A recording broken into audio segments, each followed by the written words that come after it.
and Zelda will date for 8 months, 2 weeks, 6 days, and 1 hour. This television program is the comprehensive account of their relationship. From A to Z.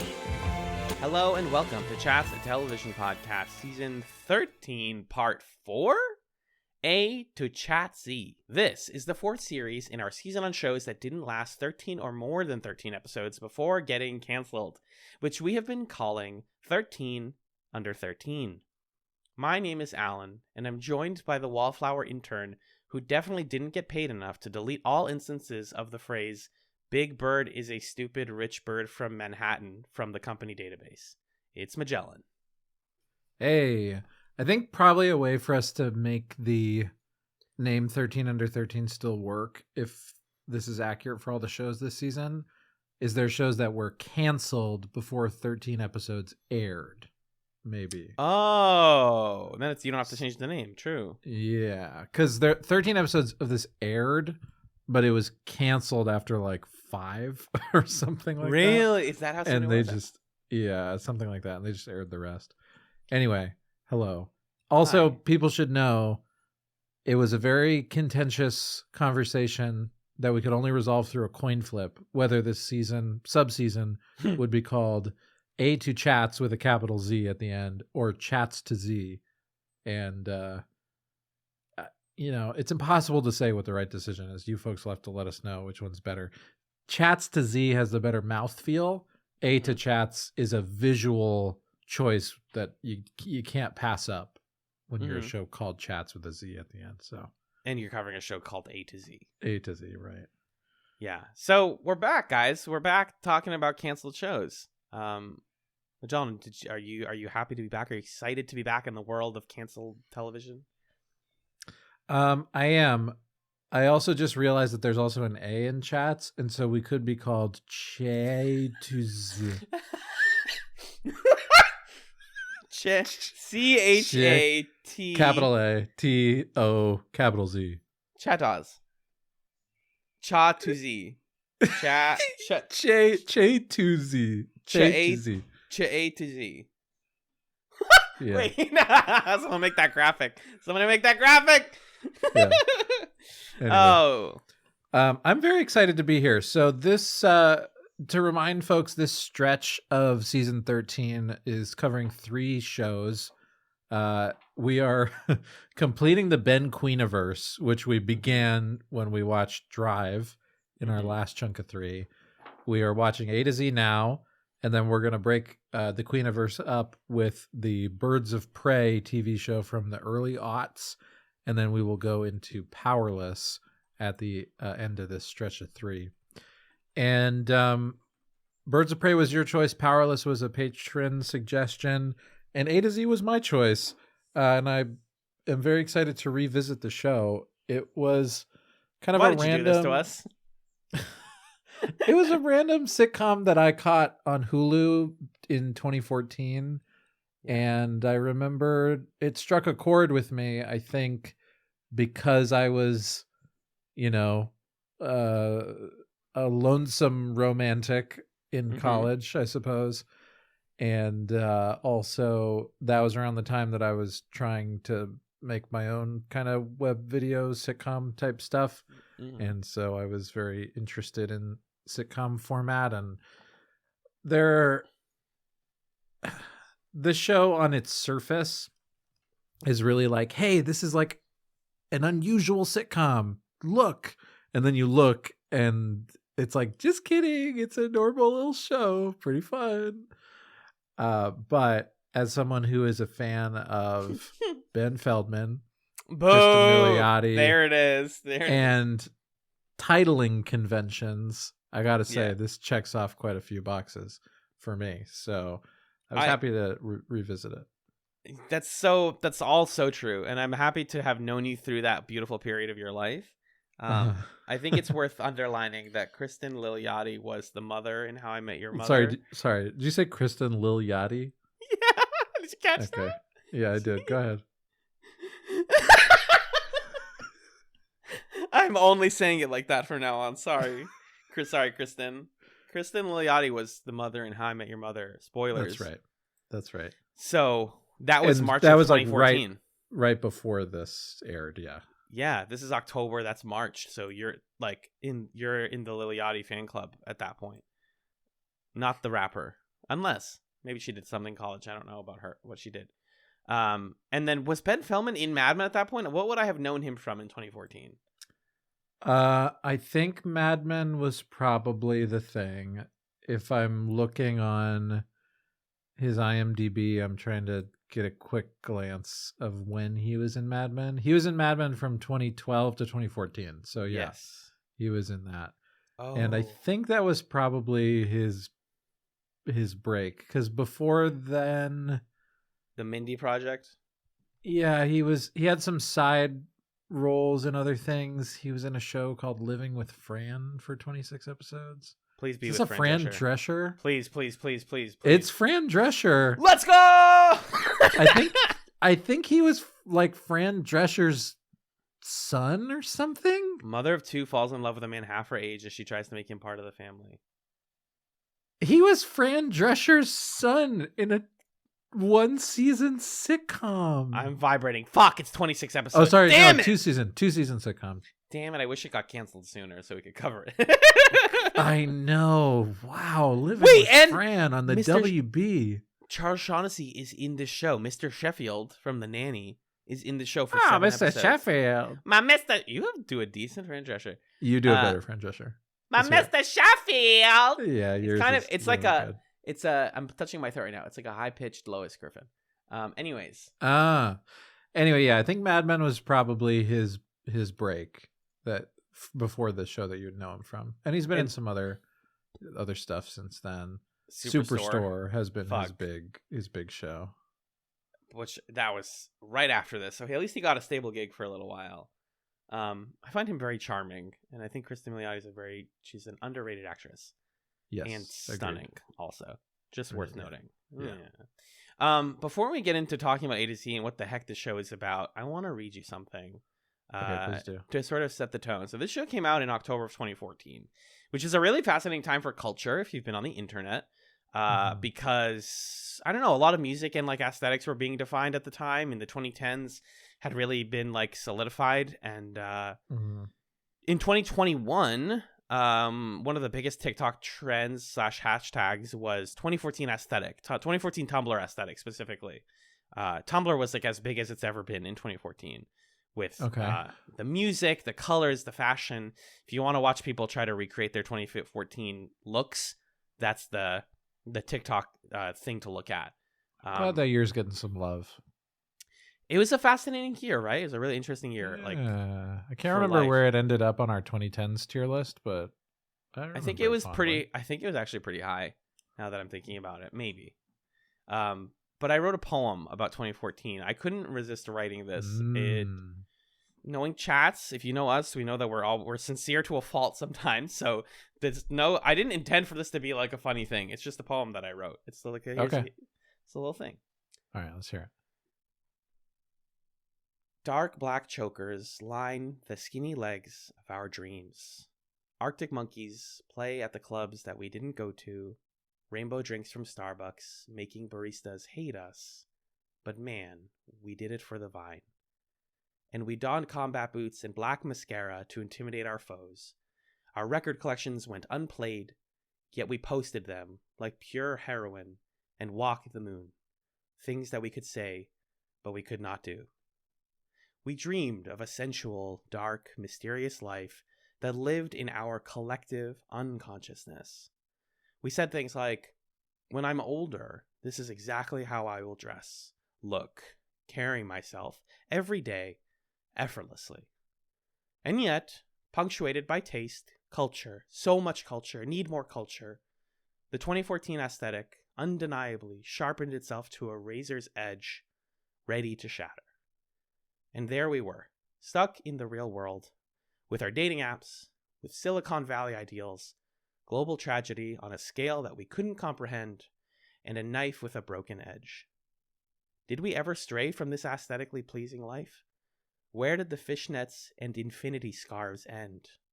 When and why did we return to the real world? Was it when we realized that those dreams were always meant for Tumblr, and that wide-eyed optimism was a paradise prison of our own design that we escaped at 25.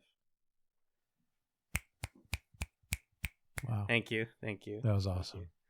Yeah, I was bored at work. I love that. It's so specific. And if you dig into what this era was, it was stuff like A to Z. It was like goopy romantic shows and movies about teenagers sneaking out of their parents' houses and coming of age. And Arctic Monkeys AM is such a perfect encapsulation of it. If they don't play any songs from that in this show, I will be disappointed because it feels right. But just like the party that you're not invited to, the party that you heard about and wanted to go to and you imagined is like the 2014 aesthetic to me. And all of it is fake. Like all of it is like stuff we wanted to do but didn't go to. So that's what I find so interesting as like A to Z attempts to map some of those aesthetic ideals and dreams to real characters and stumbles pretty interestingly. Yeah. Yeah, it's a show that feels like nostalgic for the time that it is in a way, which is such a fun thing about sitcoms sometimes, is they're so of their time that they can't be anything else.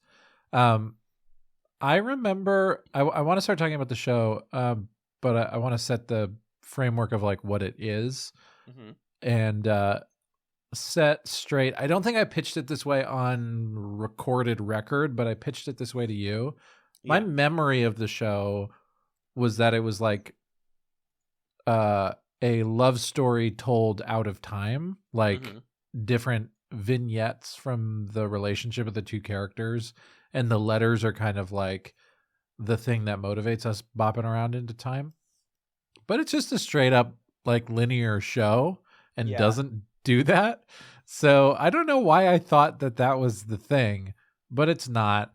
Sorry if you're out there and I made you believe that was the case. Anyway, what it is. Oh, sorry. Go ahead. I because I thought that once I got to the second episode, I was like, oh, weird. I guess, okay, it's meeting and then first date. And then I got to the third episode and I was like, it's meeting and first date. And then like a week later, I think we're going in order. And I do think that the reason you thought that was the premise sounds way more interesting.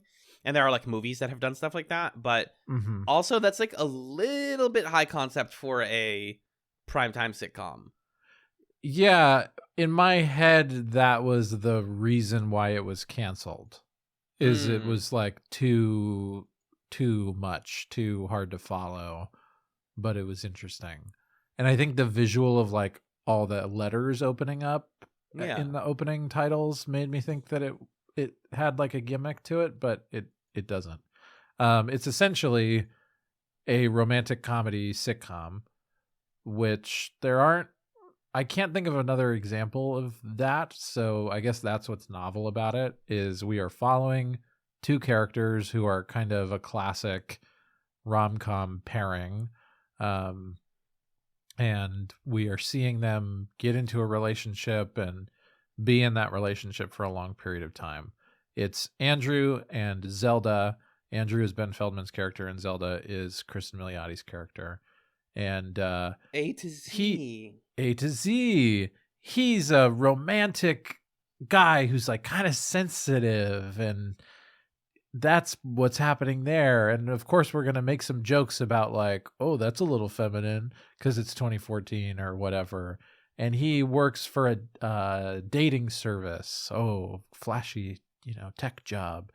She's a high-strung lawyer who doesn't have time for a relationship and isn't here for that romance stuff, but maybe she'll come around to it. And that's their dynamic. We see their relationship through a series of vignettes, and that's A to Z. What were your feelings about it broadly before we talk individual episodes? I think that it's bolstered by great performances from the leads. Yeah. I think its supporting cast is a little bit flat mostly, and that's disappointing because I think that a show like this could really survive on like a good supporting cast. I think it was canceled partly because it doesn't have a lot of momentum. of any sort, and also they gave themselves a hard out. Technically, the show could have only lasted 26 episodes, and it still only went halfway, which is so funny to me and so sad. Mm-hmm. So, I think so much about that, and like you mentioned how you can't think of that many like romantic comedy sitcoms, and like the 2010s right around this time was it. I mean, besides like How I Met Your Mother, yeah, I feel like we get like New Girl, classic example, or like The Mindy Project, or I guess Jane the Virgin, technically, like stuff that's like about romance but is also a sitcom, becomes more popular. And there is just nothing particularly unique about A to Z other than its premise and the fact that everybody on it is charming. Right. That's where, like, if I were, and I think I'm going to play this role a lot as we do more 13 under 13, is like, if I'm a network exec, what am I thinking about with the show? And what I'm thinking is like, all right, you're not giving me anything. You're not giving me like sequel potential. You're not giving me like 10 seasons. You're not giving me streaming success or a virality. These characters are relatable in some ways, but not in other ways. Like, it's just not, like, I'm not latching on to anything about it other than like, yes, these people are very nice to each other, and sometimes the jokes are funny. Yeah, and I think the other thing that's kind of strange about the setup of the premise is Katie Siegel of Futurama fame, icon, right? She's Leela. Yes. Yeah, she's Leela. And on Married with Children. Oh, sure. Yes. In the like opening, she says that Zelda and Andrew dated for 8 months, 1 week, 1 day, 1 hour. And this is the story of their relationship. And so you're told from the beginning, like, this is a relationship that's going to end, which is something you're not told in any rom-com, because I want to imagine these characters being together forever. And I think if I can slightly kind of spoil something that they messed up in that framing, I think the point of that framing is like, well, once you get married, you're not dating anymore. So like they could either break up or get married. But I don't think that dual possibility is super clear from the way it's set up. And so you're kind of told, this is going to end. This is going to end. Which on the one hand is interesting, because I think that there are a lot of relationships that people have in their lives that last for their time and are like important experiences. Like an 8-month relationship can be a pivotal, life-changing, self-changing experience for you. But is that like what we want to watch a fun little sitcom about? I don't know. And yeah, I did a search. This is just a random side thought for rom-com sitcoms on Google. And the one show that I think fits the bill of like two leads, we're following their relationship, that does it way differently, is Love, the Netflix show. Yeah. And true. What works about Love is it's like really okay with the relationship being like kind of fucked up and not working, and like going to the real places of error that relationships go to in a way that like A to Z, I think, would want to be that sort of show. But in 2014 on NBC, like, you're not going to do that, So it's also kind of a concept that is right for the streaming era, but it's a network show. And so that's kind of a weird space to be in too. Exactly. And I want to talk more about what the show says about love and romance as we talk about the first episode. Before I ask that though, and I'll totally cut this if you don't want to say it on air. Like, you're currently in a relationship, correct? Yeah. How long have you and your partner been together? Almost 7 months at this point. Okay. And your relationship is, like, in my view, very strong and good and like adult. I feel that way as well. And so like 8 months is exactly enough to be like, this seems like it's just gonna work. But then that's why it's so sad that, like, in theory, from what we've seen so far, if it's like, and then it doesn't work, it's like, that's also what's interesting to me, is where does it start to go wrong? Because Right. ABC constantly puts like relationship ending problems in front of them and then lets them solve it. And I actually like that. That's one of my favorite things about the show, is that Yeah. each like episode's premise so far is like, here's something that like could totally ruin a couple if they didn't talk about it. How do we fix Yeah. it? Well, we talk about it like adults and we promise not to do it again, and then we say sorry. Done. Right. Yeah, and I think if it was a little more clear about, like, it's a mystery what's going to happen to them and what that phrase means, I think that would be a more engaging structure for the show. And I think that was Yeah. the intent in, like, how they wrote it. Because yeah, when you're having the mindset of like, okay, this could either be forever or it could be 8 months long, as people engage with real life relationships, then you're looking at every problem, like you're saying, with that question of, well, do they fix this one, or is this the thing that ends it? Yeah. And that, I agree that that's like an interesting study in how relationships work or don't. So This is the I kind think of that's a stuff I good want to. lens.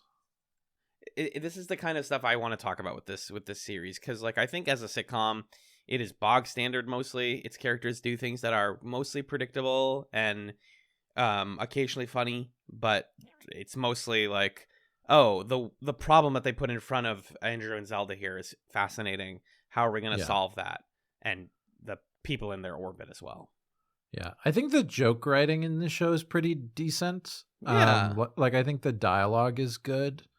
I think the plotting of the more sitcom-y plots, like you're saying, is very like, okay, you're gonna do this and then you're gonna do that and then we're gonna do this. But I was entertained, at least for the first, these first few episodes. Let's get into the first one then, yeah? Yeah, let's do it. So episode 1 is called A is for Acquaintances. This episode was written by Ben Queen, the showrunner. It was directed by Michael Patrick Jan, and it aired October 2nd, 2014.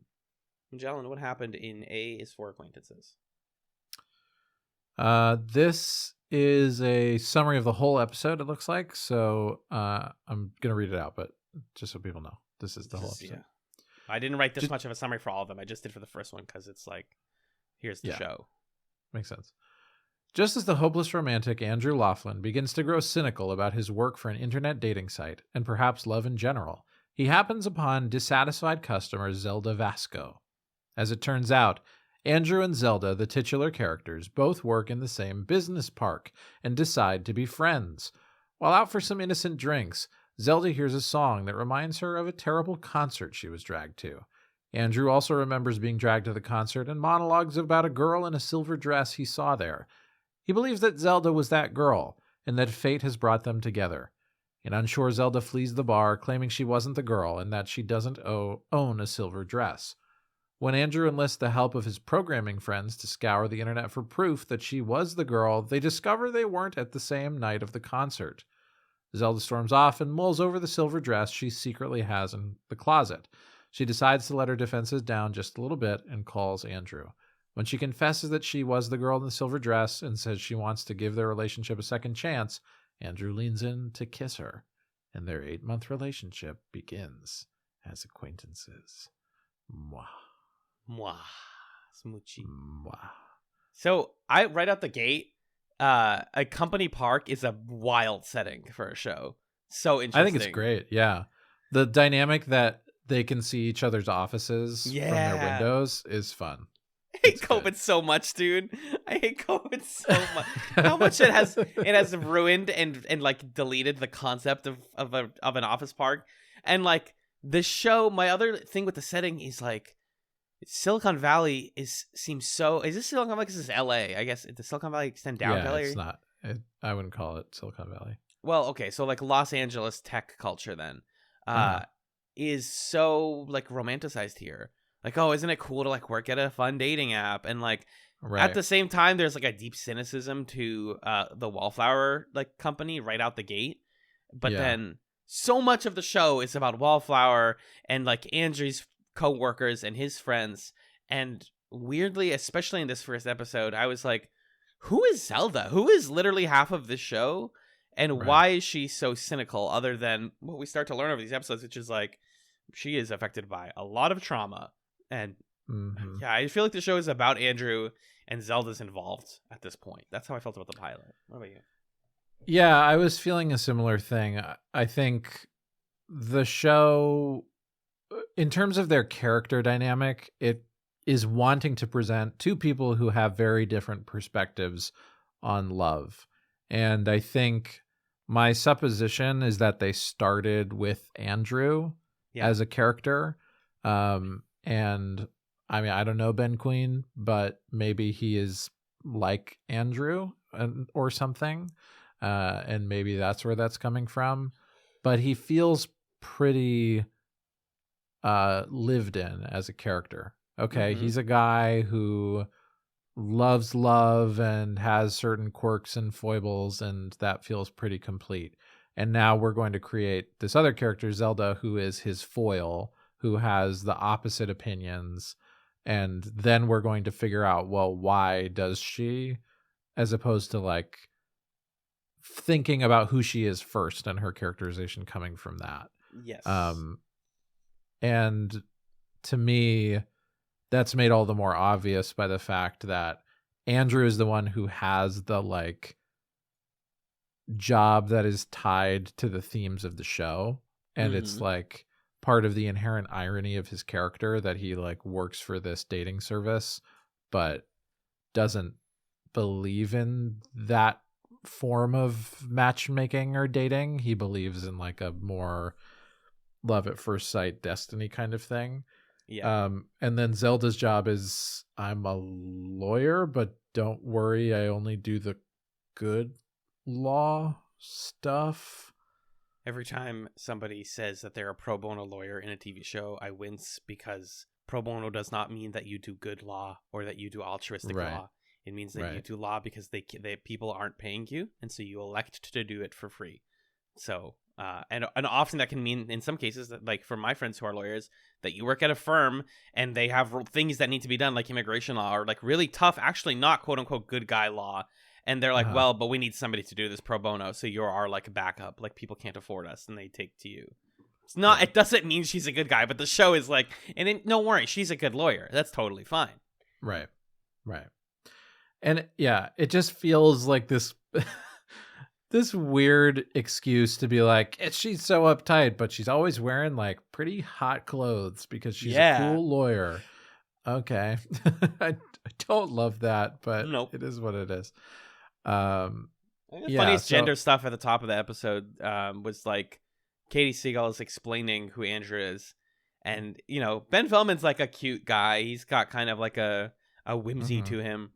And she has to specifically say, like, Andrew likes sports and Liam Neeson movies. And you're like, I don't believe it, like, of that. And that's never going to come up in the show, except when in episode 3, I guess. But also he likes Celine Dion and his job. And you're like, okay, so he's a sensitive guy, but you made him also a masculine man because the show needs a guy like that because it's 2014. Right. Yeah. It's just so... It has big, not that there's anything wrong with that. Yeah. Which sucks. It's like it's compensating for itself, like the way that men compensate for themselves. Yeah. Like, no, but I like sports. I like Liam Neeson movies. It's like, you don't have to. You don't have to. I'm curious. I want to talk a bit about the part of what places this so firmly in 2014 is the way that technology exists and like the culture of technology exists in this show. I'm curious what you thought about that, like Wallflower, how it's portrayed, how apps come up in this show. What were your reactions to that? So you and I both have experience with dating apps. That's okay to say, I think. Yeah. And like dating apps, even just as a concept, have changed so much because we know what the show thinks it is bold to say. So on one hand, the show is like, dating apps are huge, but also they're a little bit fucked up. And it's like, yeah, we already know that. That's not surprising to us. And they're like, no, you don't understand. We need Big Bird to point at a PowerPoint slide and be like, look at this. We screwed up because people are getting married. They need to stop getting married and start hooking up again.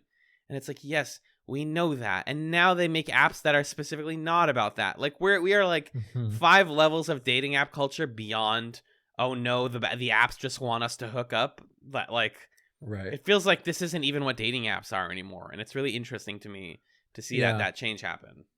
Yeah, and the thing that's kind of odd to me, or not even odd, but just intriguing, is Wallflower is clearly a sort of like Match.com kind of thing, where it's like an account-based matchmaking service that is newly integrating an app component. Right. As opposed to like an app native operation. Because like I looked it up, and at this point Tinder's not very old. Tinder launched in 2012. So like apps as a thing are where that landscape is moving. And the show is kind of like, this is a fresh concept and we're gonna do something about it as a show.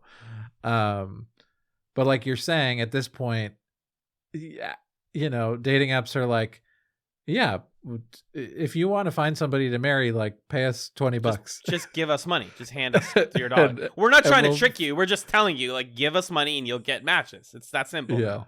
Yeah. It's a lot more straight up, which is funny. It's straight up in like differently sinister ways, right? Yes. Because now it's like, right. you are still meant to feel bad when you use dating apps, and you are meant to fail, and it is not a numbers game. People tell you it's a numbers game. It is not. It's a money game. They're super effed up, and seeing the show be like, look, aren't they messed up? It's like, that was probably a really important thing to put in your show in 2014. Because yeah, like 2012 Tinder launches, 2014, and where companies, startups are saying, should we make an app? Is the question that's being asked a lot. It's not an assumption that we make an app. It's not app first thinking, right? To use a marketing term.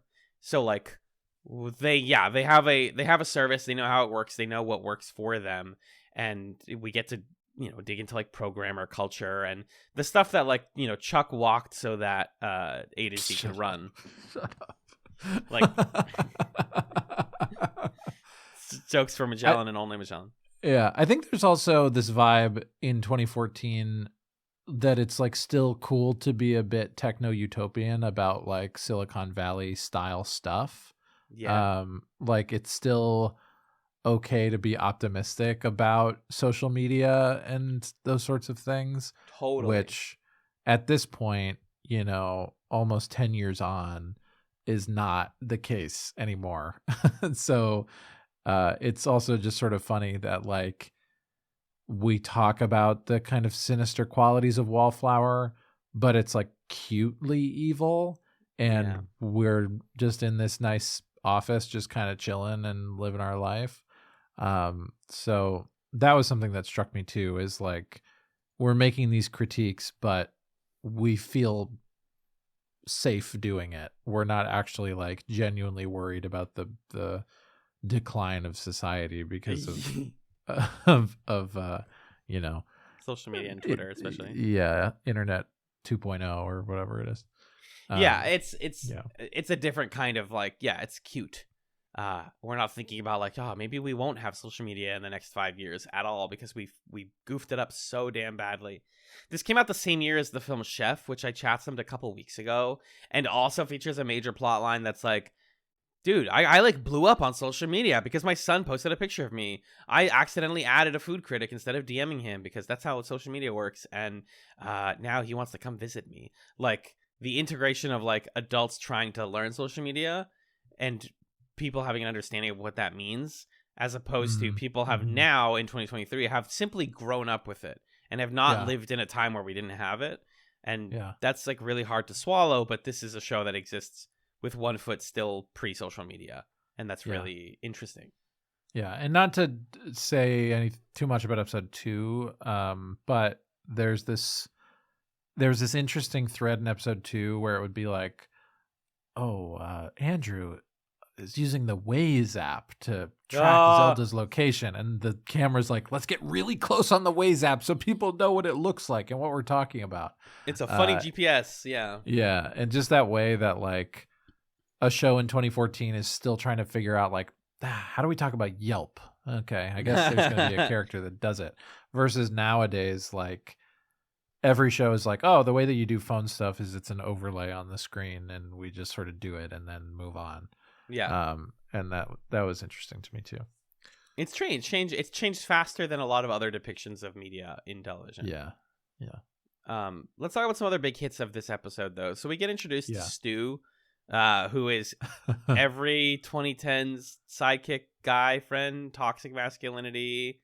Yeah. Seems like give him a couple years and he's gonna find Joe Rogan or like MRA stuff or something. Right. Just kind of like, I get bad vibes from Stu, especially this early. I was like, ugh. Yeah. And it's not fun having a sidekick that you don't like. That's not a good thing to me. Right.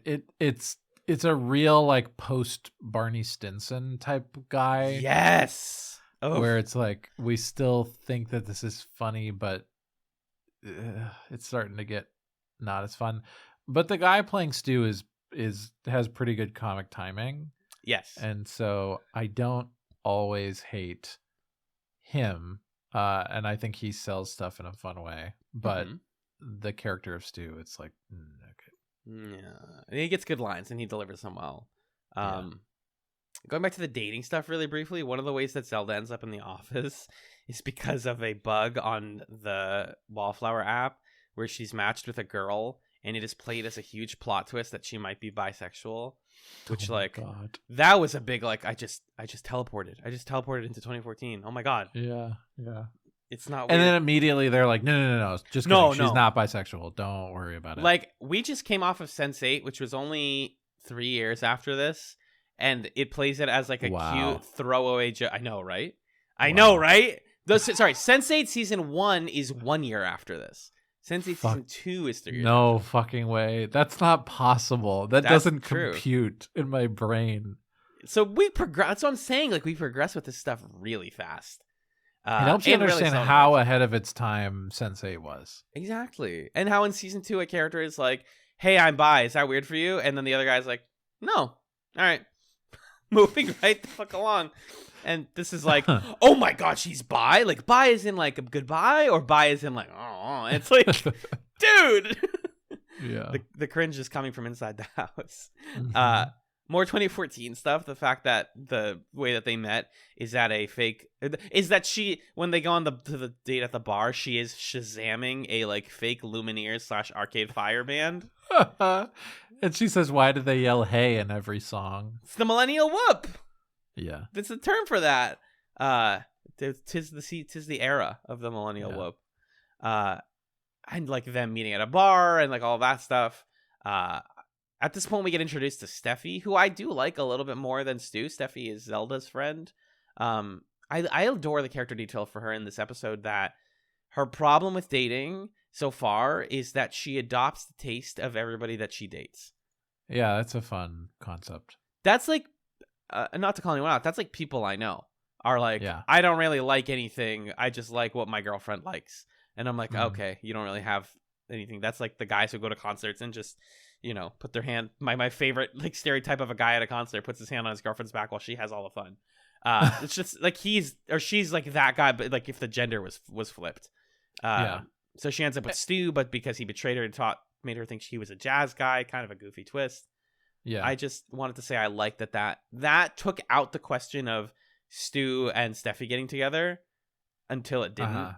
Until it maybe didn't. But for now, at least it was like, no, our side characters aren't going to get together. Do not worry about it. Yeah, I think that's a smart way to create a foil character for Zelda. Like, if you're going to have someone who's pretty guarded and careful about her relationships, to have her best friend be someone who, like, almost always completely surrenders her identity to relationships feels like that's a good character for her to be having kind of philosophical conversations with in her scenes. The way that it is, I can see what they're going for with the Andrew Stu thing, Andrew's like a sweet guy and Stu's like that kind of guy, but it just doesn't quite work the same way. It's not like as good of or as honest of a dichotomy as Zelda and Steffi. So that's what I liked about their friendship. Right. They actually ping off of each other in ways that don't make me dislike Steffi. Whereas with Stu, it's like the ways that he's different from Andrew make Andrew seem perfect and Stu seem like a trash man. Yeah. And I want Stu to get like a little bit of humanization because, again, I think that actor is like quite good, but just doesn't get there. And I think the show ultimately, at least in these first 3 episodes, a critique that I have of it is that Andrew's always right, or like the things that he does are more okay. Like he makes mistakes, and the show pays lip service to that fact, but it feels like the kind of narrative momentum of the show is in Andrew's favor and like kind of driven by his particular interests. Like just the way the plot of this episode plays out, where he says, "Oh, you were there. It is destiny." And Zelda lies about it. And then she's like, "No, you were right. I was there." That is kind of how most of the episodes go, where he's like, "But love in the way that I love." Whatever. Just kidding. Actually, you're right. I should love the way you love. All right, I love you. And that's like A, B, and C episodes so far. A, B, and C. Oh, yeah. To Z. Yeah, I want Andrew to have to humble himself more instead of them just both being like... Because the thing in this one is what? Like, can we... like talk to each other? It's also like, can we open up to each other about like the silver dress and not feel so guarded? Like, let's open up to another person, allow love into our lives again, which is mostly what Zelda has to do because she's the one who then calls him and makes it happen. Right. The last quick things from this one, which we can talk more about in the second episode discussion, our other side characters, Big Bird, aka Lydia, their boss. I think that actress is fantastic. She was, for most of this, my favorite character. I don't like her lisp in this first episode. They mostly get rid of it. I don't. It's a really odd character detail, and I don't think that Christina Kirk has it. I don't know why they chose to do that. I think they're trying to like make a villain out of the CEO, but not too much of a villain. And then later they're like, "No, she should suck. We're supposed to not like her." Yeah. You and I were before the pod comparing her to that character from Abbott Elementary, Ava, the principal, Ava Coleman on Abbott, which is a similar type of like, I'm your boss, but I don't care about my job. The difference is that Big Bird cares about her job, and that's a problem. She cares way too much. Yeah. And then the tech people, the IT, the 2 IT people, Dinesh and Laura. But let's talk about them in the second one. Yeah. Last quick things. Go ahead. Go ahead. Leah Thompson. Yeah. Yeah, there's this whole randomly yesterday I referenced to you the Back to the Future hoverboard scene. Oh, when we were doing the commentary for what's it Paddington called? 2. Paddington 2. And then you told me it was a major plot point in the show, and I had totally forgotten that this was like a thing. God, I hated 80s nostalgia in the 2010s for things like this, where it's like hoverboard. Yeah, Leah Thompson's here doing the hoverboard. Like, whatever. Congratulations, you were alive. I'm sorry, I'm gonna be mean. Be mean. Back to the Future is a fine movie. It's fun. I'm glad you have the thing that you like. I was so sick of this. This kind of 80s nostalgia by the end of the decade. John and I both lived through people telling us that the 80s were the best era ever. We talk about this a lot. And for people who haven't watched the episode, the plot thing that we're talking about is Andrew is an optimist, and to show us that as a kid, he saw a documentary about the making of Back to the Future and heard Robert Zemeckis say, "Oh, we actually got these like real hoverboards from a toy store, and they're not allowed to sell them to kids." And so Andrew believed that hoverboards are real all of his life. As an adult, he meets Leah Thompson, who plays the mother in Back to the Future, and he goes like, "Oh, are those real?" And she goes, "No." And he goes like, "Oh my god, like, you know, Santa is a real moment." And then in the post credits, Leah Thompson looks at the camera and rides a real hoverboard. Like, in the CG looks terrible, and it's like, shut up. It's so goofy. I just thought it was dumb. And we end with a little behind the scenes. We got to see our boy Ben Queen, and we got to see Kristen and and Ben. That was fun. That's all. Fun.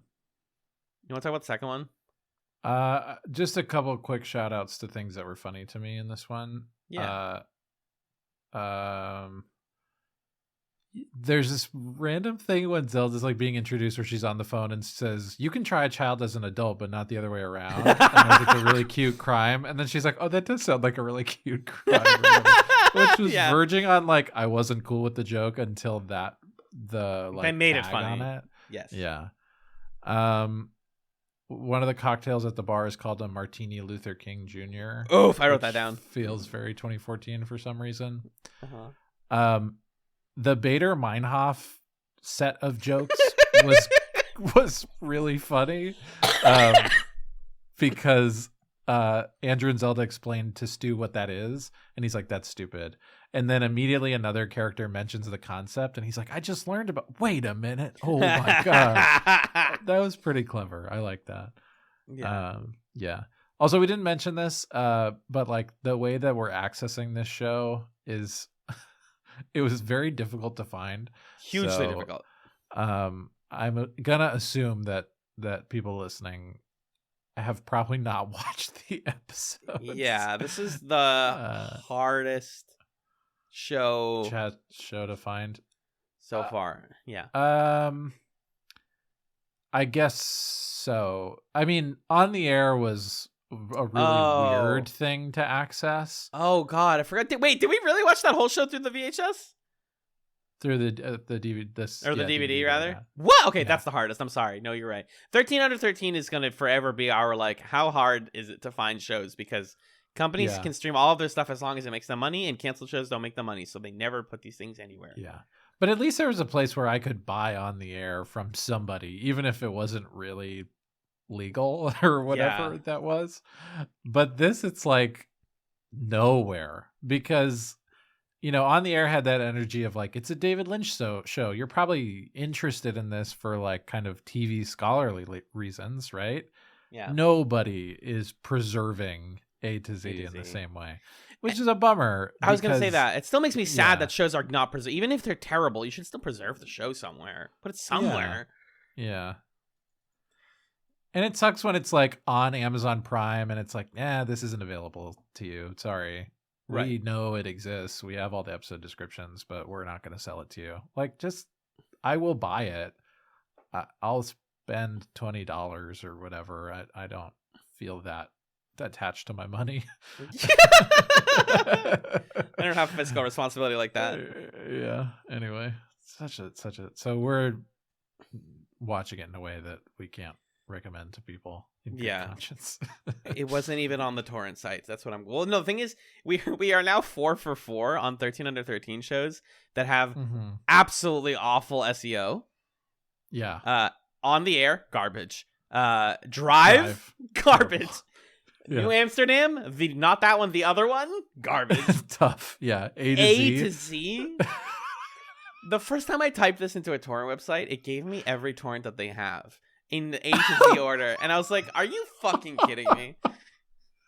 That's really funny. It's just impossible. And funnily enough, we're not done with the shows that are going to be bad SEO. So, it's great stuff. I will say, this is the last thing, and then we can go to the next episode. The way we're watching is kind of bringing me back to 2014 because, or even earlier, like this sort of this is a weird streaming site that's probably destroying my computer right now. That's like the way that I watched How I Met Your Mother and caught up to it before it could be watching it live or it was on Netflix or whatever. So it felt a little nostalgic, like, there are all these weird banner ads and it's buffering and it just won't play and I have to reload the page 5 times and close all these pop-ups. Wow. What memories. Oh, did your my pop-up blocker got everything? I just got a blank web player.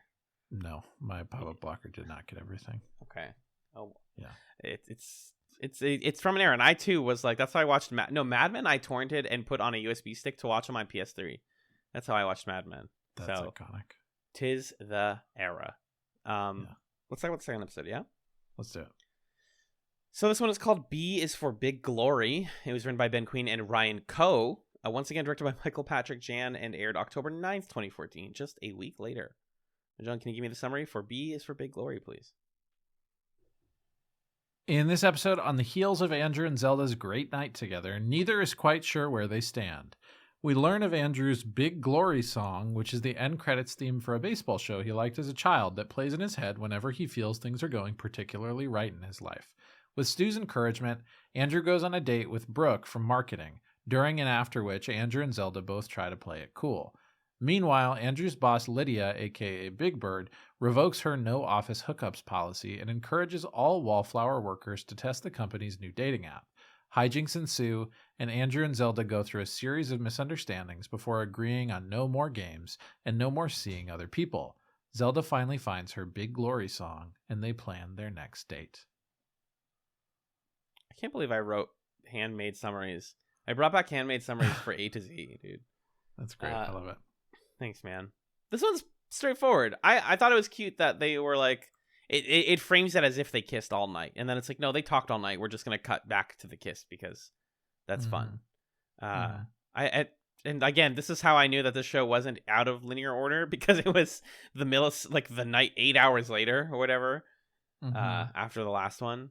How did you feel about B is for Big Glory and the introduction of of Andrew's sports fandom? So forced. All the sports stuff. Every episode they have to do a sports thing, and it's like, okay, whatever. Not that I don't believe that people like sports, but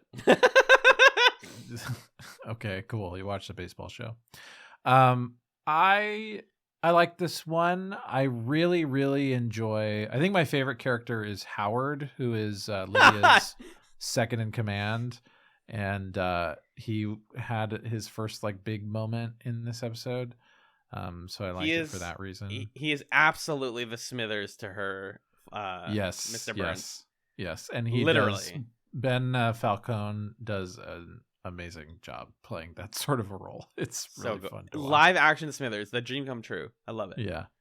I had a thought also. There are like a few throwaway lines when we're flashing back. This is another thing of like Andrew just being more developed as a character than Zelda. Is all of Zelda's flashbacks are like, here's this traumatic experience that she had with a caregiver when she was a kid. So that's why she's like that. Anyway, Andrew's fifth favorite movie was Back to the Future. And his sixth favorite TV show was this. And it's like, I don't know. It's a little weird. And did they not watch 500 Days of Summer? Right. Did they not? Like, I guess in 2014 I had watched 500 Days of Summer and also not gotten it, and so that's I was a part of the sort of like sad white boy industrial complex, but it's just not at all self-aware of that thing, you know? One of the most chronically, tragically misunderstood films. Yeah. Like people missing the point, and myself as well. But yeah, I think that this is all of the sports stuff, all of the Andrew development is a marketing team being like, we need this show to appeal to guys. The rom-com stuff is going to appeal to women, and then the like relate to Andrew stuff is for the dudes out there. But like, that's my guess, my cynical guess. Truthfully, and that's also why it's sports. Because if you wanted to make Andrew a realistic character who works at this tech company, you and I know people like this. He would be the biggest nerd. He would be like a gremlin nerd, like into like Warhammer and like fucking model painting and Magic the Gathering. Like he would be such a loser, and we would love him for it. And because those types of people also are really like sweet, romantic, doughy, goopy types. So you have both of those things. We are both of those things. We, the people on chats. So I think that like introducing sports as a thing to Andrew doesn't feel like there's one in the third episode briefly where Zelda's like, oh, I love that you call your dad every day. And it's like, okay, so Andrew has a relationship to his dad, which is often how like young men develop a fondness of sports, is like something you enjoy with your dad. But they don't say anything about that. They just acknowledge that like to fall asleep, he would watch this show, and it had a little theme song at the end, and that became his song. It's like such a setup for a joke that, like, or for a payoff that doesn't even make sense, because Zelda's song isn't even like a known licensed song. It's just like, and she finally found her song, and it's banana nana. That's her song. Like, what? I wish her song was like, like a millennial whoop, like in Lumineers or something. Just something earnest. I wish the show was a little bit more earnest, actually. At least in parts. Yeah. Yeah, this is where I think it's caught between... Tonally, I think, it's caught between shows like... I think you said... Did you say this out loud earlier or in your notes? The sort of Pushing Daisies vibe? That was in my notes, yeah. That was in your notes. I think it's caught between, like, Pushing Daisies, totally not grounded in reality, lovey-dovey stuff. Yeah. And something like Love, the Netflix show, where it's like, this is like grounded, real people with problems, and we're going to like follow a relationship through the ups and downs. And to me, it doesn't do either of those things remarkably well. And so, yeah, the moment where Zelda's like strutting out of the place and her song is playing and everyone's looking at her like, whoa, wow, she has a newfound sense of confidence. It's like, okay. All right. Cool. On to the next one. And Zelda is not even the most interesting woman on this show. I think this is the episode for me where Lydia really starts to shine, because Christina Kirk has this ability to play like so flat and just say the most unhinged stuff. I didn't write down a ton of her lines, but her big thing here is that she wants the people at the company to use the app more, or to use the new version of their app. So she makes them use it with each other, internally testing. Wildly inappropriate. Her assistant immediately is like, that's a really bad idea. And she's like, I don't care. And when she doesn't get matched with anyone, because why would you ever match with your boss? She says, tells Dinesh, one of the tech people, fix the app or else you're fired. So he matches with her unintentionally. And it's this weird, awkward, like 30-second scene where she's like, I noticed you matched with me. I just want you to know that it can't work. But what if it could? Wouldn't that be amazing? Yeah. But it Don't won't. Give up hope. Keep it up, champ. It's so funny. I love Christina Kirk in this. She's just really fun. Yeah. We're gonna see her again in another 13 Under 13 show, believe it or not. What? She's coming right back. She's a main character in Powerless. Oh, great. Oh, that's fun. She's in the Ben Queenerverse. Exactly. I have to think they're friends or something. Yeah. Or they just, people work together a lot.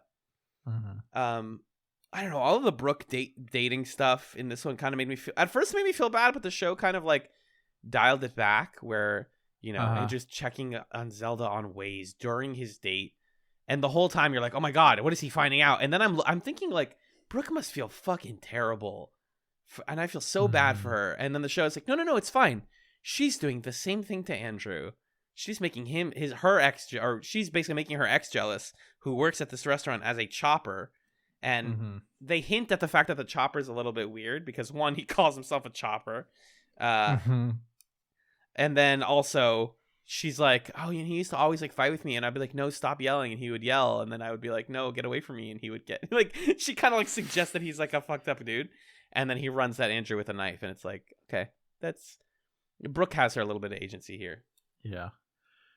Yeah. It, what they're going for in these episodes, at least so far, is like, let's explore dating in the internet age and what that looks like. And in the first one, it was kind of like, well, dating services, but there's still something about just meeting someone, and let's explore that. And in this one, it's like, oh gosh, I got so many dates scheduled, I guess I should go on this date.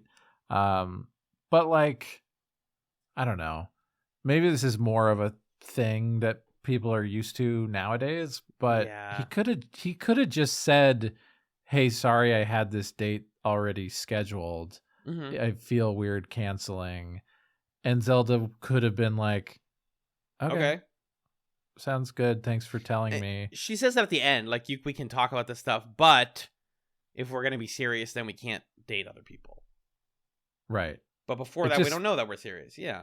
Yeah. It just, to me, is one of those classic plots of like, if you just structured your sentence a little bit differently, there wouldn't have been an episode here to Exactly. speak of. 100%. Which is, silly. I did like the moment at the end where she was like, we need to not see other people and we need to talk to each other more. I was like, yes, let's go. Like, there is a point in a relationship where you need to accept that. But yeah, it's also true and realistic that when you're on the dating app loop, you aren't exclusive until you are. Like, I myself went on a date a few months ago, and like, while talking to her, I saw her phone buzz with another match. And I was like, is this weird? And I was like, no, this isn't weird at all. Like, I've been on one. I didn't earn anything. I don't earn. You have to earn exclusivity, basically, or you have to agree upon exclusivity. That's not a thing that you assume. Right. And it's just a weird thing to navigate. So I did appreciate that. Like, they clearly did their research at least a little bit on like how people use dating apps, which is good. What other big notes do we have here? Did you notice that Dinesh, when he's in the bath and Big Bird calls, has a fucking leg tattoo? I thought that was kind of cool. Yeah, King.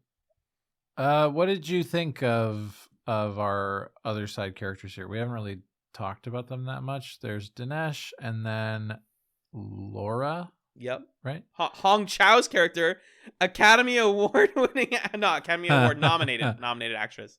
Hong Chau. They're adorable. They are the type of character that gets a like intense internet fandom. But they make it so obvious. They don't even make it subtle. Like, give me a little bit of yearning. I love yearning in my romance. Right. And that's partly why I don't feel attached to Andrew and Zelda, is because right now the relationship is just working. And like, it has its bumps, but it's mostly like, this is just both of us want this to go well.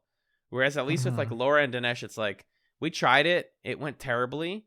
And we broke it up, but I don't think either of us wanted it to stay broken up. I think we kind of we like playing with each other a little bit. Yeah. And I find that really charming. They call themselves each other's -1, which is a funny little concept. The back and forth where she's like, he writes like, yeah, there's just the 1 and the -1 on the thing. And then she's like, yeah. And then sometimes your ex is like an asshole because he writes on whiteboards or writes on windows because he saw the Social Network. And then he's like, and sometimes your ex is always giving you shit for watching the Social Network once. And it's like, woof. Yeah. I know. I enjoyed them very much. They have a fun dynamic. I agree. In the tier list of characters I would want to play myself in A to Z, I think it's like, give me your top 3. I think it's obviously number 1 is Howard. Yes. Number 2 is like Dinesh. And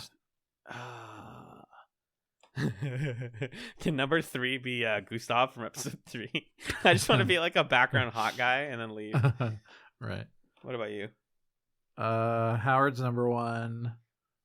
Howard's so good. Howard's great. I love Howard. I'll say, this is hard to think about. I'll say Lydia number 2. Okay. I'll say Lydia number 2. Yeah, you could be like a nasty boss. Yeah. Yeah, and I'll say Stu number 3. Ooh, yeah.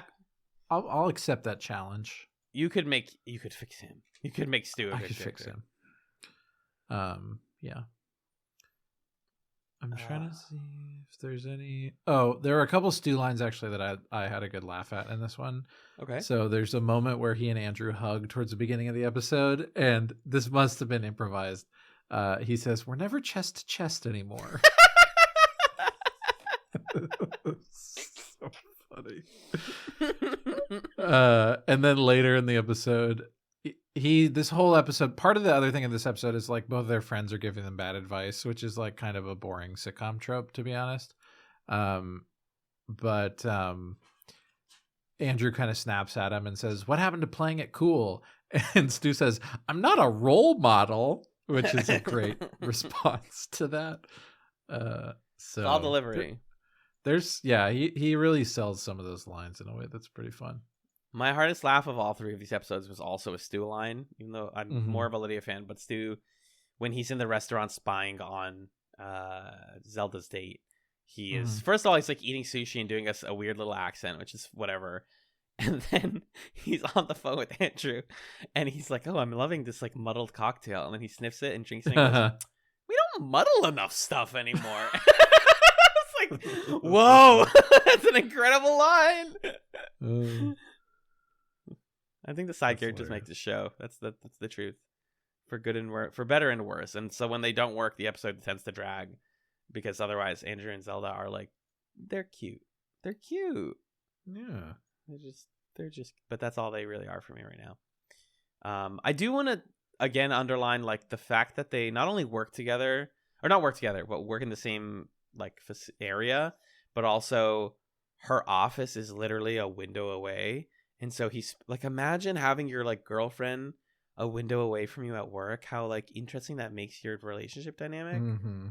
And she is above him, so she can like presumably like see his computer and like look at him whenever she wants and be like, she like knows when he gets up. There's like an intimacy to it that I found so interesting. Yeah, and there's something there that's like structurally how their relationship is working too, which I like, which is like she's really clinging to a kind of protected status position, and he's like, look, open office concept, open book, this is who I am. That I think works for me thematically. Yeah, she works in a traditional lawyer's office where each person has their thing, and he's got the like, I'm working in my cube with all my people. And if we're really going to be the only people on the entire planet to overanalyze A to Z's like, subtlety, the glass, like the fact that it's transparent glass and they see each other but they can't hear each other is like that's like what their problem is like we can see, we know that we like each other, but we're like missing something. There's a crucial part of our dynamic that we're never getting, and that's where the misunderstanding come from. I like that. That's good. Yeah. Should we take a quick break and then talk about the third one? Let's do a big eyebrow raise like Zelda does at the end, and then she goes, maybe more than talk. So maybe we'll come back to maybe more than we'll talk. Have sex during the second half. Whoa, dude, no way. The censors will never let us say that. Whoa. C is for censorship. No, we'll be right back after this musical break to talk about C is for Curiouser and Curiouser.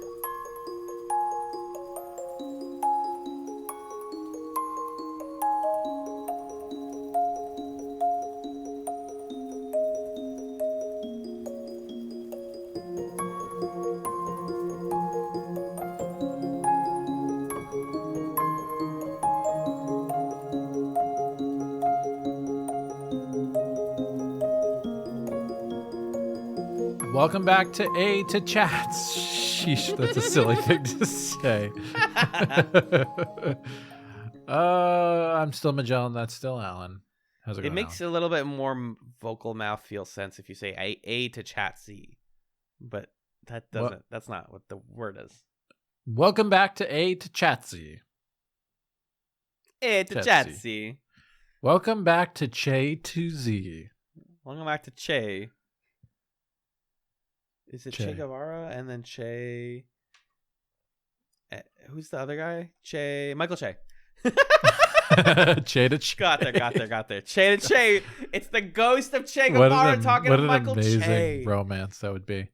I'd love it. So before we talk about the third episode, you had a hot take.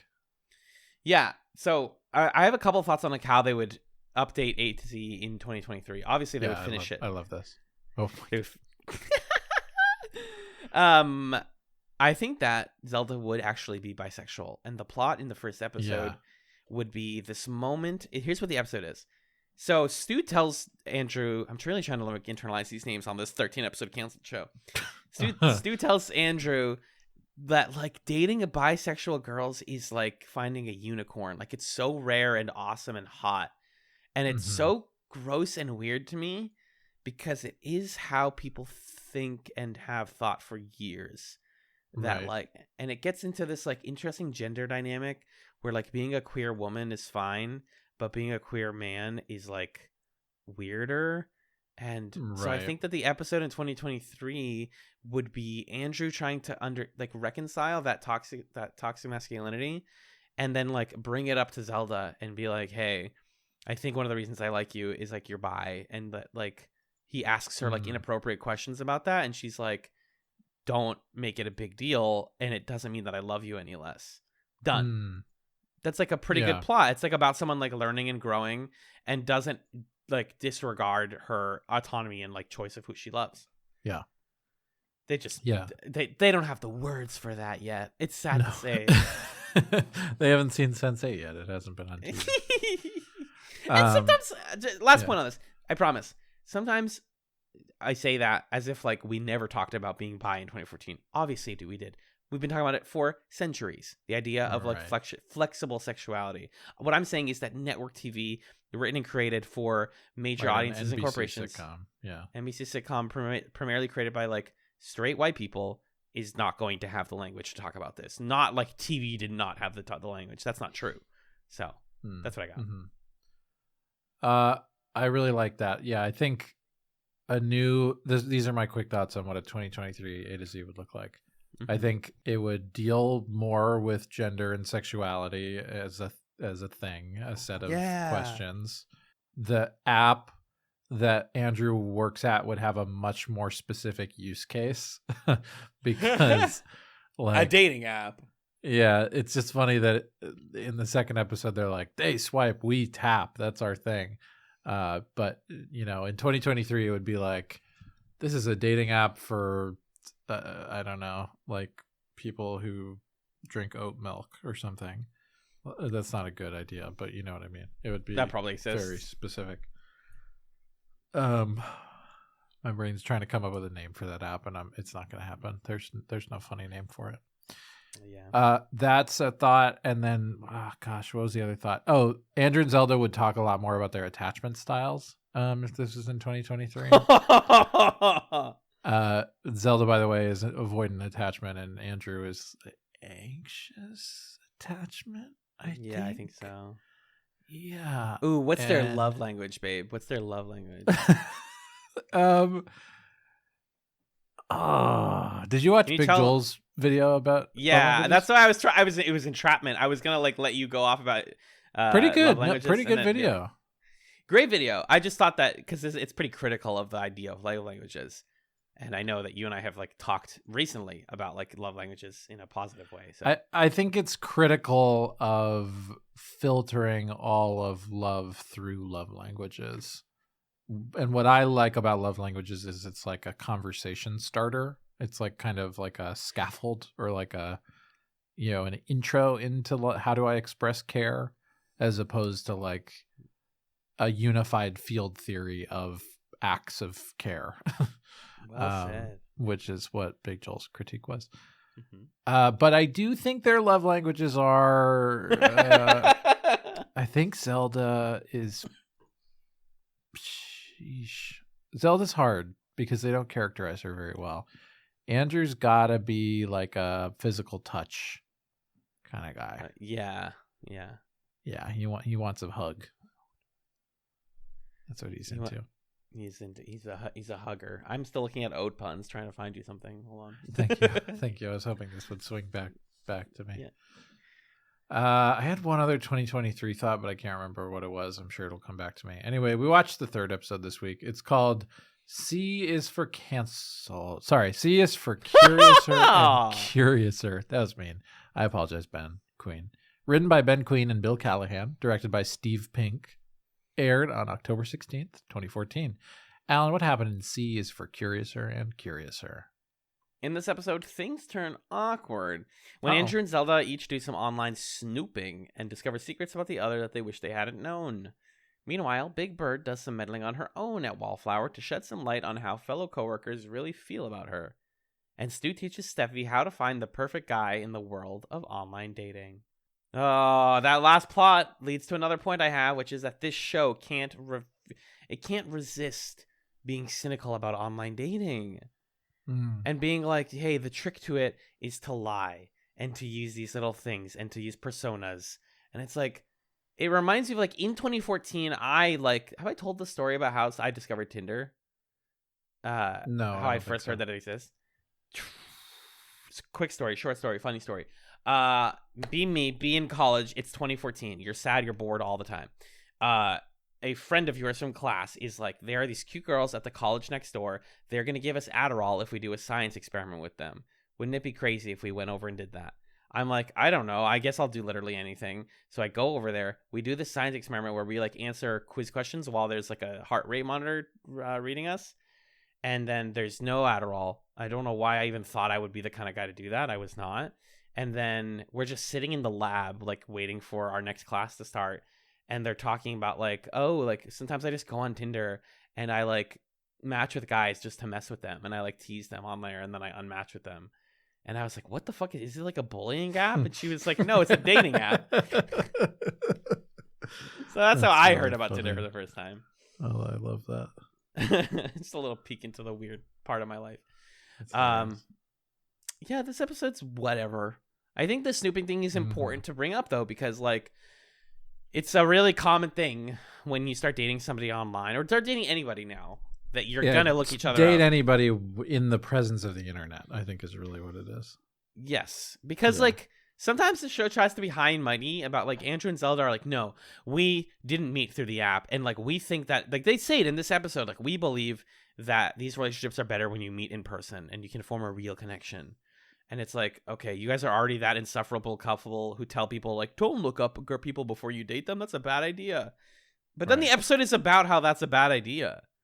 And like, it feels like it's just kind of a bummer that like, yeah, it is going to like mostly demonstrably worsen your relationship if you over research somebody before dating them. Because like Andrew's counterpoint is like, isn't a little bit of mystery fun? Which is like that's not the counterpoint that I would have made, Andrew. I don't think that mystery is fun. I think that there is like, in dating, you have conversations that are important that you have early on about like, what do you like to do? What was your past like? You know, that's how you find out, in the case of Zelda, who's concerned about privacy and safety, if somebody got arrested, if they were, you know, they did something illegal in their past. But like, get it from them and talk to them about it, because what you're going to get on Google is going to be like, this guy, here's an arrest video, because Zelda is a lawyer who has access to classified files. The one time her career so far has actually come into play. How do you feel about the whole like Googling people before dating them thing? I just was Googling you to try to see if I could find anything. Oh, that's awkward. Good. Ooh, that's awkward. I didn't realize you posted little video game clips to your YouTube channel. Oh God! Subscribe. Yeah, I also found your uplifting playlist. Oh wow, I haven't updated that in like probably 8 or 9 years. That might be like around. Oh no, last updated August 2021. That's not true. Michael Bublé, haven't met you yet. Yeah, that's the era. That's fun. There's a little bit of K-pop in here, so this must have been Lawrence Casualty. So 3 years ago would have been the last things I added to it, but it was mostly from like 10 plus years ago. Yeah, I'm Googleable. I'm fine with it. Because we're somewhat public figures, you know. I'm okay with people looking me up, and there's nothing like I went through a whole year of my time hop to delete any tweets that people could ever find of me that are like bad or weird or remotely questionable. But also my Twitter's private. I don't want people to even look that up if you don't know me. So but if people could Google me and find the cringy stuff that I posted privately on Facebook in like 2009, dude, it would be done. No one would ever date this guy. So that's partly why I'm like, you shouldn't know everything. It's just not worth knowing. Yeah. To respond to your question, which was what I thought about those themes in this episode, right? Yeah. I do think it's a strange choice to have this show that is like about dating in the social media era and just give Andrew and Zelda like 2 classic meet cutes to be like, hey, look, it's a recognizable rom-com couple. Because then you can't like do anything with them that's related to the time of your show. You have to explore those things with these other side characters like Stu and Steffi. And it's just not that interesting to watch Stu and Steffi have conversations about like whether it's okay to lie to people online or not.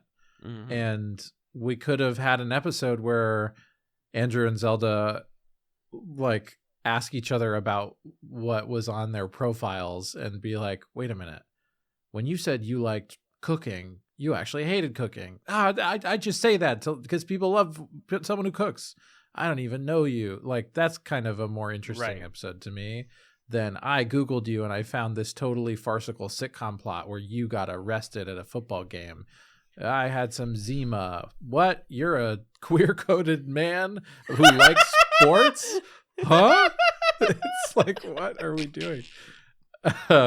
Anyway, so yeah, I just think they kind of like tied one hand behind their back by saying this is a show where we're going to explore dating in the modern age, but we're going to give our main characters like a kind of timeless, quick origin story for their relationship, because then you skip a lot of what's interesting about this being a show about dating in 2014. And it feels like a missed opportunity to me. And I think it's a worthy subject to have this conversation about, like, you know, what do you do when all of this information is available about someone that you're starting a relationship with? How do you navigate that? How and why would you restrain yourself from looking things up? How do you broach that you look something up? Like, that's all real. We've all had those experiences. But it's a lot like the last episode where they take an experience that lots of people have had and they exaggerate it to the point of being somewhat unrecognizable.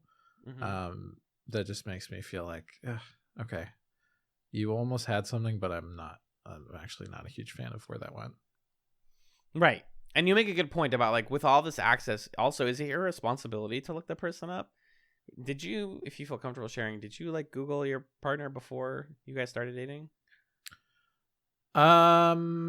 Yes, and didn't find much. Like, right. I think it's probably best practice to look at the first page of Google results. Yes. I don't think there's anything wrong with that. I agree. And I did that and didn't really find anything. But you're not like I'm gonna look up this guy's arrest record, or because that's the thing. That's like the actually. There's a couple of scary moments in this episode that are like, we have too much access to like information here. One is when Andrew realizes that Zelda like not only used her lawyer like resources to find his arrest record, but paid for police footage, which is like a red flag. Right. That's fucking weird. That's the other thing that is super strange about this one is it's not even a plot about Googling someone, because neither of them do that and find something. Everybody has something that, well, not everybody, but there are plenty of people that if you Google them, you could find like an old picture or like, whoa, this is a kind of embarrassing, funny thing that I found. And you could just do a plot like that. But instead they're finding information via totally unrelatable means, like you're saying, Zelda either legally buying this footage or bribing a cop or whatever it was that got her this dash cam video, and then Andrew exploiting his like corporate privilege to get information from a profile that like never went up or that he never saw, or I don't know. So this is not just your garden variety, like, oops, I looked something up and now it's stuck in my head and I'm so anxious about it and we have to talk about it. Yeah. It's like, no, I did some like investigative journalism on you that may have bent some laws and found something that is not like this Savory. Is not a thing. Yeah. So it's a weird episode. And that's like what the episode's technically supposed to be about. That's what Curious Here and Curious Here. It refers to going down the rabbit hole like Alice in Wonderland. Right. That's like the graphic at the top. Because everybody in this episode goes too far down the hole that you should just not look down. That's like the point of it. Andrew shouldn't get to the point where he's hiding behind a car while Zelda has lunch with this guy Gustav that she used to be married to. But like, I don't know. If you found out that your partner used to be married, wouldn't you be like fascinated and want to have a whole conversation about that? Right. And not be able to put that down. Personally, I don't think it's that weird to like be married previously and then be like back on the dating scene. But like, I understand where his discomfort comes from, and his curiosity. That's like the, curiouser and curiouser. It makes sense. But then for Zelda's to be like, I'm going to use my work to spy on you, feels weird in an episode that's full of people doing weird rabbit hole bullshit. Like, yeah. So it's not the weirdest because also Big Bird puts fucking trackers on on Andrew's camera and mouse and keyboard, and uses that to look up him and what him and Stu are doing at work.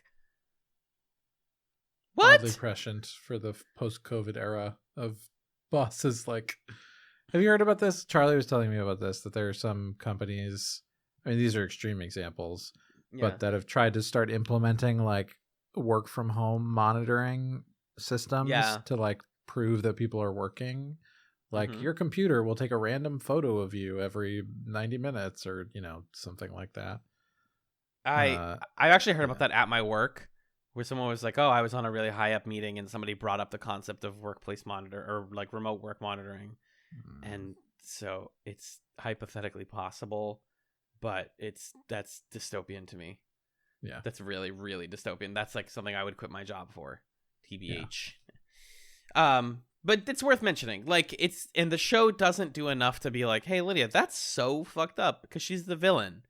It's fine that she does that, and instead we get jokes where Dinesh and Laura are like, oh, like, I love my job. Anyways, bye, Andrew. Love my job. Really big fan of my job, while they stand in front of his webcam. But it made me feel fucking slimy. I felt so gross. And like her looking up on the email server, like how many people call me Big Bird? Like she looks up Lydia and gets like 10 results, and looks up Big Bird and gets 500 results. I was like, this is really weird, guys. And yeah, we all know, and they tell you in like IT training that anything you put on an email server can be used and tracked. But to see it played as like a funny sitcom plot made me feel fucking weird. To the extreme. Weird, yeah. Super weird.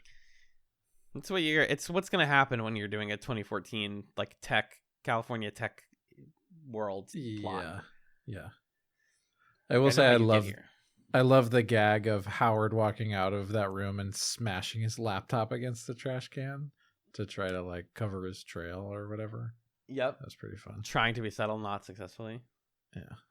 The spying that's interesting to me is when Big Bird is in the bar with them, and they are like, oh, fuck, what did we say about our boss? Did we say we hate her? Did we say that we sleep on the job or whatever? And instead, all they said was everybody calls her Big Bird and she's mean. And that's enough for her to like go off and track them. Well, the funny thing is they do this run of like 10 things they said back and forth that you don't want your boss to overhear. Yeah. It's like, I always just expense that on the company account. Oh, I think that feet are really cool, or whatever random stuff. They do like 10 in a row that are just like escalatingly absurd. Yeah. And then all she hears is those things. Like that's fine. That's like the kind of workplace spying that I'm not saying it's good, but it's like doesn't make me feel like I'm in a police state. Well, that was a coincidence. She was just at the bar. That was what inspired her to want to spy on people. That's true. But I think that makes a more like comfortable sitcom plot, is like, we didn't realize that she was at the bar and she happened to hear us. Oh, that's uncomfortable. Instead of Howard, how quickly can I get into their computers? Weird. Yeah. Even weirder, the fact that the show has now twice referenced the discontinued alcoholic beverage Zima. What's going on? Why is it referencing Zima so much? If we get a third one, then it's a trend. 2 is enough for me to just be like, that was weird, but it's what Andrew drank in college. You like that scene where they talk about how like, oh, Zelda paid for his arrest record, and then they're like, I think we're gonna be okay, and the old couple nearby goes, they're doomed. I laugh at that until I know that they're doomed, because their relationship only lasts 8 months, and then I go, oh, unless. Well, they only dated for 8 months. Yeah. True. What else did you have about this one? There's another Stu line that worked for me, which is he joins them. It's like a thing in this episode that Stu and Steffi can't be in the same place together because they had that awkward thing in the first episode, and then they become friends in this one, and it's fine. But I really liked at the beginning she throws a drink in his face and he likes it, so he says to the waiter, "Excuse me, can I get a glass of this for my mouth?" That was pretty funny to me. And the third time it happens, he dodges it because he goes, "You have a tell." Like she's done it enough times that he dodges the drink. Yeah, that's good. That's good old clean fun.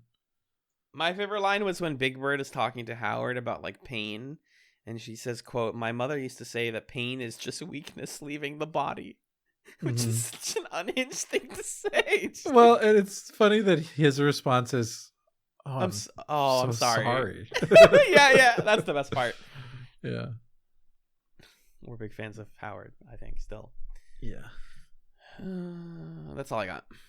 Yeah, Steffi gets catfished by Stu. He tries to give her dating advice. Oh, one of the dating advice tips is lower your salary because men are gonna or like change your job title because men don't want to think that you make more money or more successful than them. Mm-hmm. And I was like, oh god, I hate gaming dating apps. It grosses me out so much. Mm-hmm. The whole point is to be a human. Whatever. If it works for people, it works, but it's gross. Mm-hmm. Oh, also Stu says "milady," which reminded me that again, this was a thing, and he's one step away from a fedora. Mm-hmm. That's all I got. That Gustav scene was kind of cute, but I have nothing about it. Oh, Andrew's a white guy who can like get apprehended by the cops and assault a cop and get like out of prison in about 30 seconds because he has a white girlfriend who's rich and is like, yeah, I know a cop. Yeah. Just it is what it is. That's it. The ending is saccharine because then Stu and Steffi are like, we're gonna help you hang out with you guys and be in the same room together even though we hate each other. Okay, cute. Madge, do you want to talk about what we're watching next time on Chats to A to Chat C? I would love to. Next time we're watching the next 3 episodes of A to Z. So if you are watching it with us because you bought a DVD when that came out and that never existed, so I don't know how you did that, but you got the show. Right? There probably wasn't ever a DVD release of this. I'm looking it up. I can't imagine they did. I can't imagine either. Oh? I'm on hardtofindtv.com. This is a fan-made DVD of A to Z. Awesome. $25. I'll be right back. I'm not buying this. This is so sketchy, but yeah. Yeah. Sorry. Anyway, we're watching the next 3 episodes of A to Z. They are called D is for Debbie, E is for Ectoplasm, and F is for Fight, Fight, Fight. I'm gonna make These summaries are not brief, so we'll just, go off of those. His E is for Ectoplasm is going to be a Halloween episode, and Stu is going to be really into the Ghostbusters. Yeah, I think you're exactly right. Well, no shit, really? It aired on October 30th, and Andrew and Stu normally don their Ghostbusters jumpsuit costumes and jam to the theme song. Yeah. Okay. I think it's like a Halloween thing where it's like, do we do a couple's costume? Oh my god. I love themed episodes of TV. D is for Debbie, I think, Debbie is Zelda's mom's friend who like helped raise Zelda, and Debbie passes away. So that's could be interesting. Definitely. E is the Halloween episode. F is for Fight, Fight, Fight is like a guy tries to yell at Zelda and she yells back, and Andrew's like, wait, am I enough of a man to defend? Oh my god. So the gender is coming from inside the house. All right. Yeah, that's right.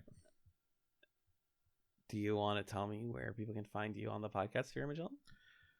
Well, you can find me on Super Smash Echoes, which is a video game podcast I do with my friend Justin, where we play video games that are related to the Super Smash Brothers franchise in some way, Super Smash Echoes.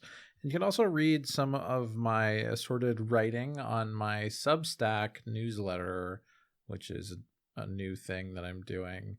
There should be a handful of articles out by the time you're listening to this.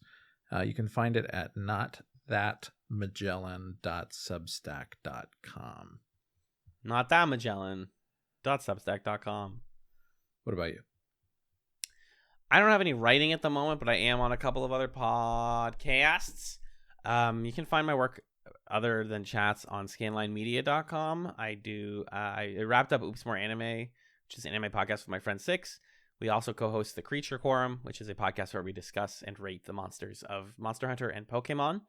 And we have a lot of other fun stuff coming back if you've been following Scanline Media's work for a couple of years. So 2023 is going to be really fun for us, doing cool projects.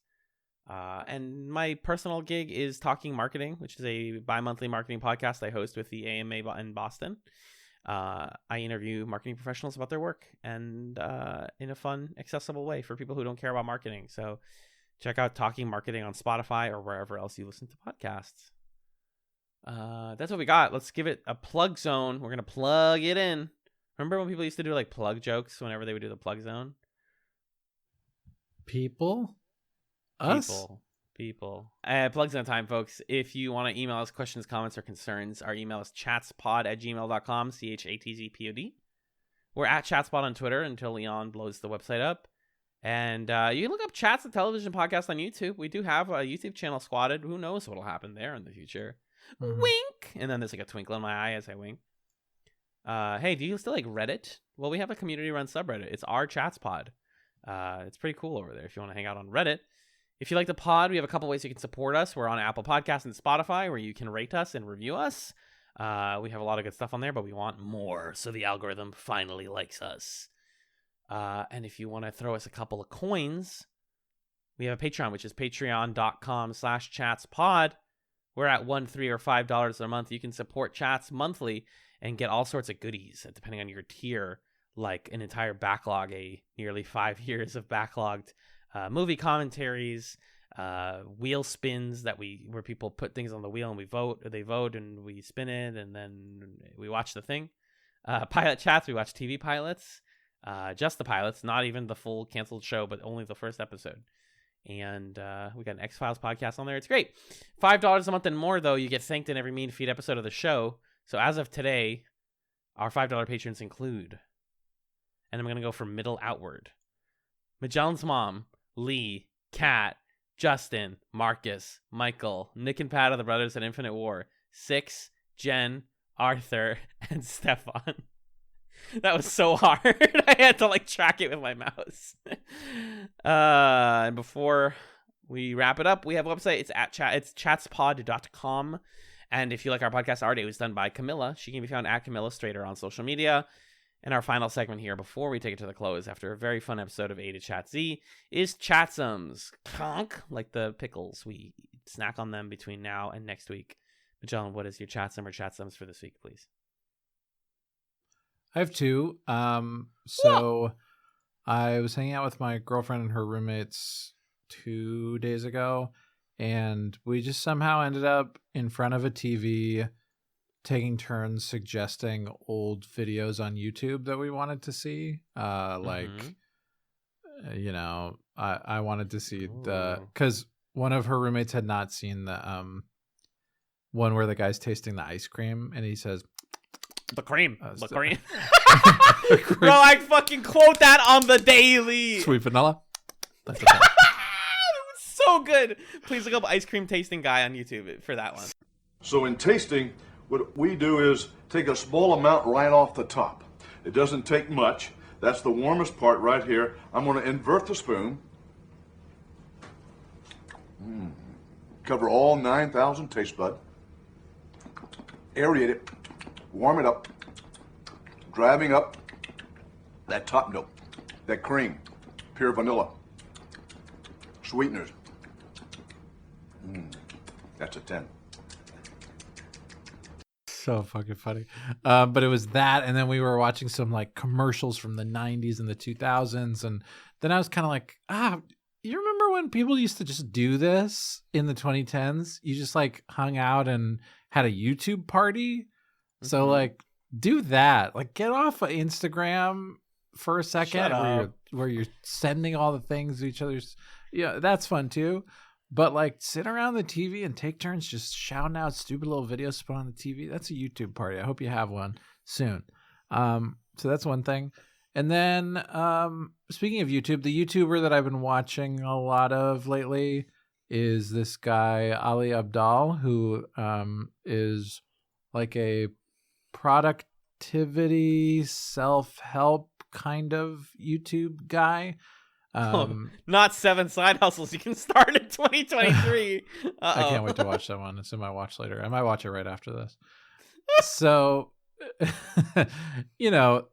there's a lot of people like that on YouTube who have like poison productivity brain, but I think Ali is like a pretty thoughtful guy who seems to care about the human element of being a creator and an entrepreneur and like a person who's trying to self-actualize. So he definitely has videos where it's like, okay, relax. Like, I don't need to be that productive, or I don't like the way you're framing that. But I think of that sphere of people, he's someone that I would trust more than most. And he's had some ideas that have like shifted my thinking about productivity a bit. So I would recommend him. Every YouTuber who is a person of color, of like, East Asian, Southeast Asian descent, or Middle Eastern descent, is always former doctor or dentist becomes YouTuber or content creator.